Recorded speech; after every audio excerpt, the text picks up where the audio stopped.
जय श्री कृष्ण। दोस्तों 22 अप्रैल शनिवार के दिन मतलब अक्षय तृतीया के दिन भूमंडल पर एक ऐसा शुभ एवं मंगलकारी संयोग बन रहा है। यदि इस शुभ संयोग के अवसर पर हम अपनी मनोकामना पूर्ण करने हेतु ये उपाय करते हैं तो आपको तत्काल इसका फल प्राप्त होगा। इससे पहले दोस्तों, यदि आप अपने जीवन में कुछ नया सीखना चाहते हैं तो चैनल को सब्सक्राइब जरूर कर ले। मित्रों, यदि आपके बच्चों की शादी में लगातार रुकावटें आ रही है, लगातार कोई ना कोई अड़चनें एवं समस्याएं उत्पन्न हो रही है और हमेशा बात बनते बनते बिगड़ जाती है, तो ये वीडियो अंत तक जरूर देखिए। दोस्तों, इस उपाय को आपने अच्छे से समझ लिया और अक्षय तृतीया के दिन इस उपाय को कर लिया तो यकीनन मान के चलिए आपके बच्चों की शादी के लिए एक अच्छा रिश्ता जरूर आएगा और बिना रुकावट के शादी हो जाएगी। दोस्तों, इस उपाय को यदि चाहे तो बच्चे स्वयं कर सकते हैं या अगर कोई परिस्थितिवश बच्चे ना कर पाए तो बच्चों के माता पिता अपने बच्चों के उज्जवल भविष्य के लिए एवं अच्छे रिश्ते के लिए इस उपाय को कर सकते हैं। दोस्तों, यदि बच्चों की उम्र शादी के लायक हो जाए और किसी नकारात्मक ऊर्जा या कोई भी किसी भी कारण से बच्चों की शादी में अड़चन आ रही है तो ऐसी परिस्थिति में बच्चे तो परेशान होते ही हैं, परंतु बच्चों के माता पिता में क्या गुजरती है ये तो जिसमें कष्ट पड़ता है वही समझ सकता है।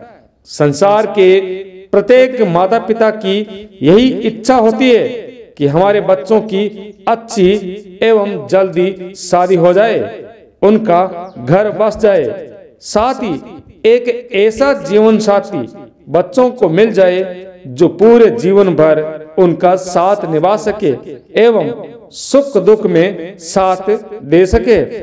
इसके लिए माता पिता बहुत प्रयास करते हैं, बहुत सारे उपाय भी करते हैं, बच्चों के लिए दर बदर भटकते हैं, फिर भी सफलता नहीं मिल पाती।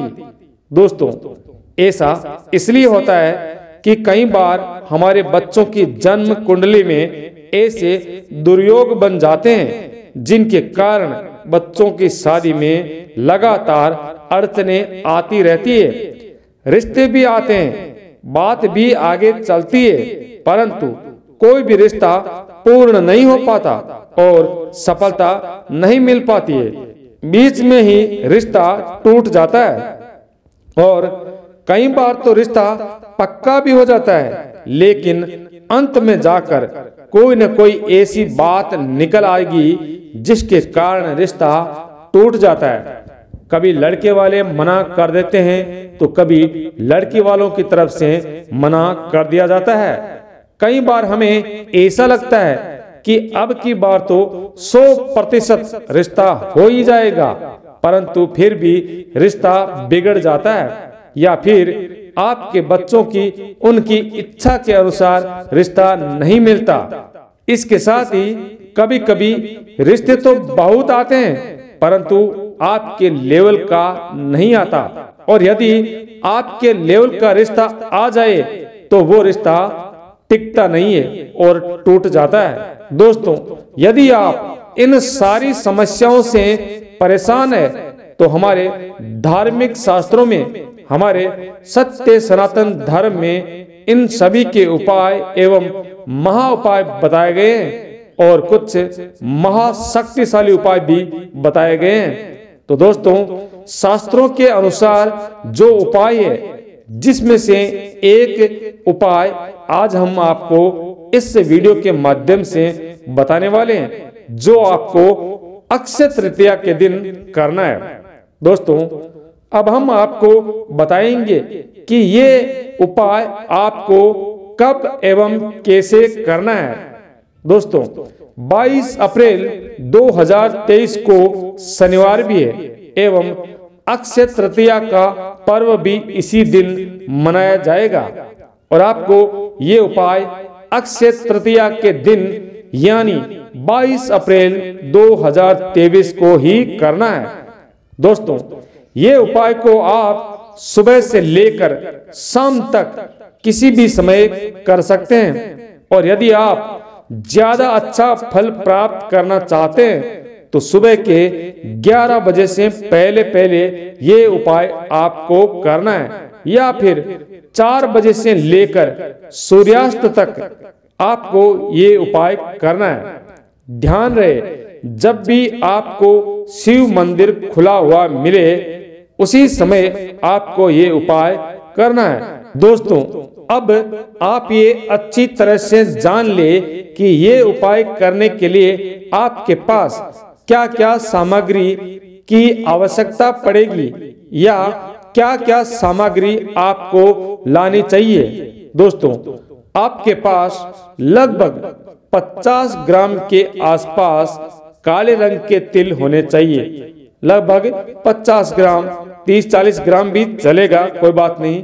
और लगभग आधा लीटर दूध यानी शुद्ध दूध होना चाहिए, बिना गर्म किया हुआ यानी कच्चा दूध होना चाहिए। इसके साथ ही आपके पास बेलपत्र होना चाहिए। अब आपको ये जानना है कि बेलपत्र कितने होने चाहिए। तो जिन बच्चों की शादी में लगातार रुकावटें आ रही है उन बच्चों की आयु के अनुसार यानी उन बच्चों की उम्र के अनुसार आपको बेलपत्र लेने हैं। मान लीजिए आपका बच्चा 25 साल का हो गया है और अभी 26वें साल में प्रवेश करने वाला है तो आपको 26 बेलपत्र लेने हैं। मान लीजिए आपका बच्चा 21 साल का हो गया है और 22वें साल में प्रवेश करने वाला है तो आपको 22 बेलपत्र लेना है।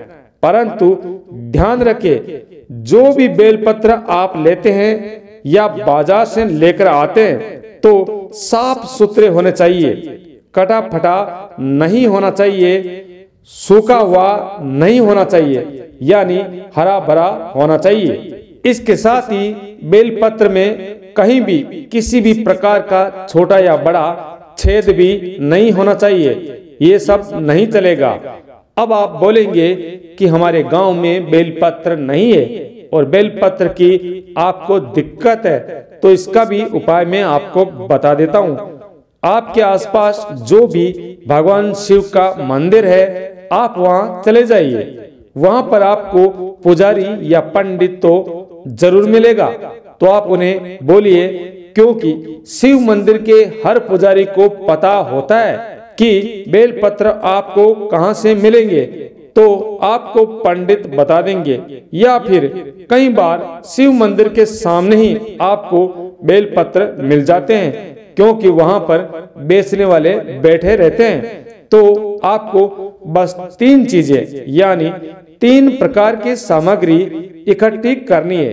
एक काले तिल, दूसरे कच्चा दूध एवं तीसरा बेलपत्र। अब उपाय कैसे करना है ध्यान से सुनना, अगर कहीं भी चूक हो गई तो वो आपकी गलती होगी, अतः वीडियो को बिना स्किप किए पूरा देखना। दोस्तों सबसे पहले आपके पास जो काले तिल है उन तिलों को कूटना है यानी कुट्टा बना लेना है या फिर आप मिक्सी में डालकर ग्राइंडिंग भी कर सकते हैं और उन तिलों का पाउडर बना लेना है। इसके बाद तिल के इस पाउडर को दूध के साथ मिला देना है। दोस्तों अब आपको क्या करना है, ये जो आपने दूध में तिल का पाउडर डाला था इस दूध को लेकर आपको शिव मंदिर में भगवान देवों के देव महादेव के मंदिर में चले जाना है।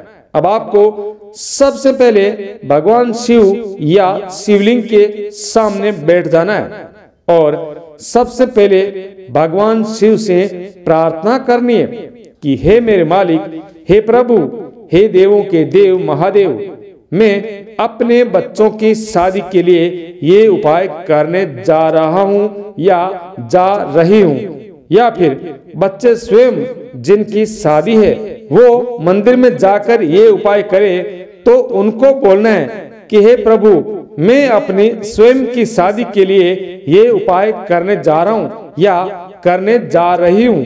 तो आपको इस प्रकार से पहले प्रार्थना करनी है। प्रार्थना करने के पश्चात आपको एक बेलपत्र उठाना है, मात्र एक बेलपत्र उठाना है और उस दूध में डुबोना है जिसमें आपने तिल का बुरादा पाउडर डाला था। उसमें बेलपत्र का एक पत्ता डुबाकर शिवलिंग पर अर्पित कर देना है और आपको श्री शिवाय नमस्तुभ्यम बोलना है। फिर दोबारा से एक बेलपत्र फिर से दूध में डुबोना है, शिवलिंग पर अर्पित करना है और आपको श्री शिवाय नमस्तुभ्यम बोलना है। इस प्रकार जितने भी आपके पास बेलपत्र है सभी को एक एक करके उठाना है, तिल मिले हुए दूध में डुबोना है और शिवलिंग पर अर्पित करना है। हर बेलपत्र को अर्पित करने के बाद आपको बोलना है श्री शिवाय नमस्तुभ्यम। बस आपको इतना ध्यान रखना है कि जो बेलपत्र आप अर्पित कर रहे हैं उसका चिकना यानी स्मूथ वाला भाग, मतलब बेलपत्र का एक भाग चिकना होता है और दूसरा भाग थोड़ा खुरदरा होता है। तो आपको हर बार जब भी आप बेलपत्र दूध में डुबोकर अर्पित करते हैं तो चिकना वाला भाग हमेशा आपको शिवलिंग की तरफ करके ही अर्पित करना है। इस प्रकार आपको सभी बेलपत्र एक एक करके शिवलिंग पर अर्पित करने हैं। एक बात को खास तौर पर समझ लीजिए, बहुत बार हम एक बेलपत्र अर्पित करते हैं तो उसमें 3 पत्तियां होती है, तो आपको उन तीनों पत्तियों को एक ही में नहीं गिनना है। ऐसा नहीं कि आप 3 पत्तियां अर्पित करो और आप 3 में गिनती कर लो। आपको उन तीनों को एक ही मानकर अर्पित करना है। दोस्तों, अब आपने एक एक करके सारे बेलपत्र अर्पित कर दिए। अब आपको फिर से प्रेम पूर्वक हाथ जोड़कर प्रार्थना करनी है, अपने दिल से प्रार्थना करनी है। यदि आप माता पिता है तो अपने बच्चों की शादी के लिए दिल से प्रार्थना करें। यदि आप स्वयं है जिनकी शादी हो रही है तो अपने लिए प्रार्थना कीजिए कि हे देवों के देव महादेव, आपके समान कोई देव नहीं है। आप सभी देवों में उत्तम एवं अंतर्यामी है। आप करुणा निधान है। आपने जो वर दिया वो कोई भी नहीं टाल सकता। हे भोलेनाथ, हमारी मनोकामना पूर्ण करे और एक अच्छा जीवन साथी मिले ऐसा वर दे ताकि आपकी कृपा से हमारा जीवन सफल हो जाए। दोस्तों, वीडियो को सभी के साथ शेयर जरूर करें, क्योंकि हो सकता है आप दूसरों का भला करें तो आपकी महादेव जल्दी ही सुन ले।